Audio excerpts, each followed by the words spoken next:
আসসালামু আলাইকুম। প্রিয় ষষ্ঠ শ্রেণীর শিক্ষার্থীবৃন্দ, আজকে তোমাদের গণিত চ্যাপ্টার 3 এর অনুশীলনী ৩.১ এর ম্যাথগুলো সমাধান করব।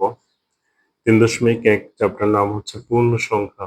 পূর্ণ সংখ্যার অনুশীলনী ৩.১ এর যে ম্যাথগুলো আছে, ১ নম্বর ম্যাথ দেখা যাক। নিচের বাক্যাংশগুলো বিপরীত অর্থে লিখতে হবে। এগুলো খুবই সহজ।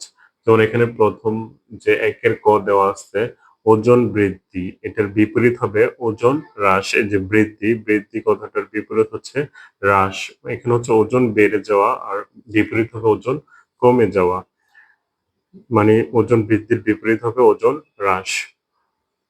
তারপরে খ আছে 30 কিলোমিটার উত্তর দিক, মানে 30 কিলোমিটার উত্তর দিকে। এখানে হবে 30 কিলোমিটার, উত্তরের বিপরীত হচ্ছে দক্ষিণ।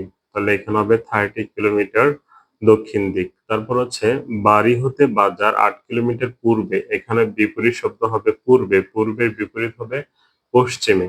বাড়ি হতে বাজার 8 কিলোমিটার পশ্চিমে। তারপরে ঘতে আছে ৭০০ টাকা ক্ষতি। এখানে হবে ৭০০ টাকা লাভ। ক্ষতির বিপরীত হচ্ছে লাভ। ও সমুদ্রপৃষ্ঠ থেকে ১০০ মিটার উপরে। এখানে হবে সমুদ্রপৃষ্ঠ থেকে ১০০ মিটার নিচে। উপরের বিপরীত হচ্ছে নিচে। তারপরে নিচের বাক্যগুলোতে উল্লেখিত সংখ্যাগুলো উপযুক্ত চিহ্ন সহকারে লিখো।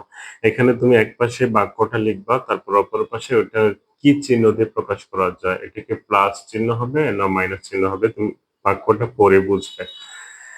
ক, একটি উড়োজাহাজ সমতল ভূমি থেকে ২০০০ মিটার উপর দিয়ে উঠছে। তাহলে উপর দিয়ে উঠছে, উপর হচ্ছে পজিটিভ চিহ্ন নির্দেশ করে। তাহলে একটি উড়োজাহাজ সমতল ভূমি থেকে ২০০০ মিটার উপর দিয়ে উঠছে, এটা তুমি চিহ্ন দিয়ে প্রকাশ করবা, এটা হবে প্লাস চিহ্ন।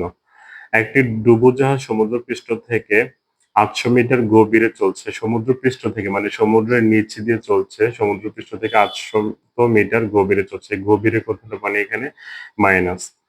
২০০ টাকা ব্যাংকে জমা রাখা। ব্যাংকে জমা রাখা মানে তোমার প্লাস। যদি বলতো ২০০ টাকা ব্যাংক থেকে ঋণ নেওয়া, তাহলে তুমি ব্যাংকের কাছে ঋণী থাকতা, তখন এটাকে চিহ্নিত করতে মাইনাস দিয়ে। এখানে যেহেতু ব্যাংকে জমা রাখছো, জমা রাখা মানে কি প্লাস। ৭০০ টাকা ব্যাংক থেকে ঋণ নেওয়া, এই যে এটার বিপরীত ৭০০ টাকা ব্যাংক থেকে ঋণ নেওয়া, এটা চিহ্ন হবে মাইনাস।